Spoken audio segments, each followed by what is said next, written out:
Yorana.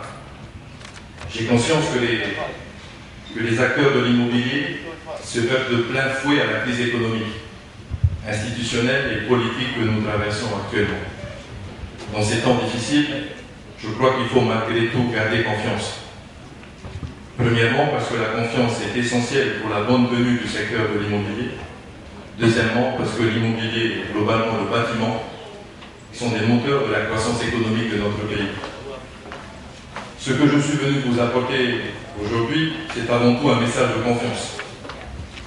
Il nous faut, malgré la conjoncture, jeter dès à présent les bases d'une politique du logement durable et équilibrée. D'abord, en adaptant l'offre afin de dynamiser la demande. Bien sûr, nous avons besoin de bâtir de nouveaux logements, mais les enjeux ne sont pas seulement quantitatifs.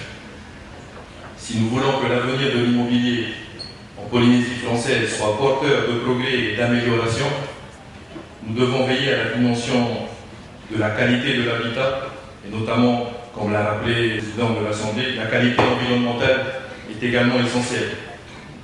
Les normes HQE sont d'ores et déjà adaptées et aux spécificités climatiques ultramarines. Nous devons dès à présent mettre en œuvre en Polynésie française ces dispositifs d'économie d'énergie et généraliser ces normes-là dans nos bâtiments. En tant qu'acteur de l'immobilier, vous contribuez non seulement à la préservation de l'environnement, mais aussi à l'harmonie sociale et spatiale de la société polynésienne. Le logement doit concourir à faire de la société polynésienne une société équilibrée mais solidaire, beaucoup plus solidaire.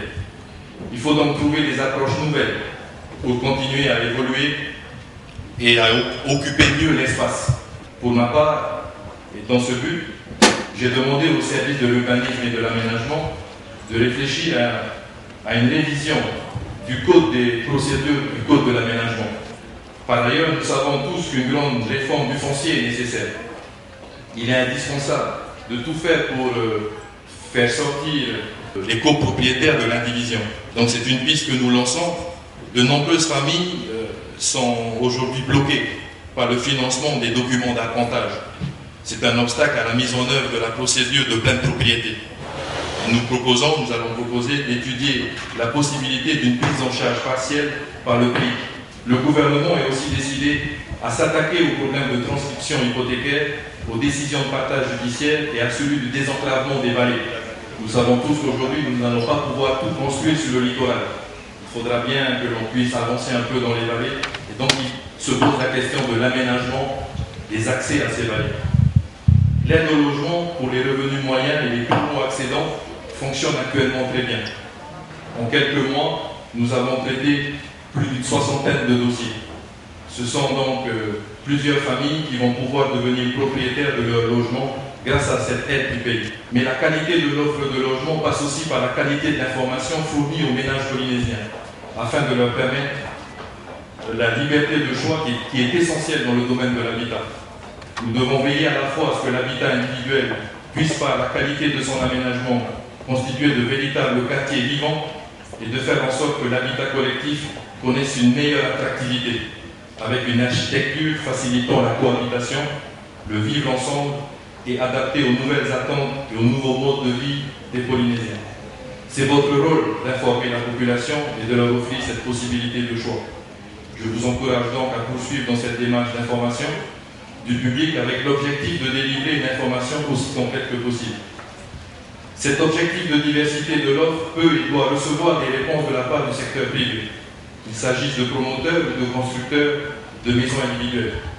L'avenir dans ce domaine particulièrement est aux investisseurs privés. J'espère que ce salon, le salon de l'immobilier, incitera les Polynésiens, malgré la conjoncture peu favorable, à investir dans des logements. Pour finir, je veux vous dire que mon objectif est de réunir très prochainement les acteurs de l'immobilier, en partant des notaires, des architectes, et puis bien sûr les promoteurs. Je suis convaincu que par la concertation, nous établirons un véritable projet de développement urbain.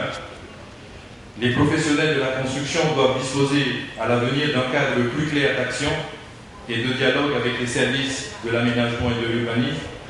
Les professionnels que vous êtes ont un rôle éminent à jouer dans cette modernisation de notre environnement urbain. Je vous encourage à aller dans le sens de la qualité et de l'innovation. Au fond, partageons les mêmes objectifs. Soutenir et développer la production de logements, cela correspond à un besoin essentiel de la population. Vous avez votre part dans le développement de notre pays, soyez assurés que j'assumerai la mienne. Je souhaite un plein succès au Salon de l'immobilier.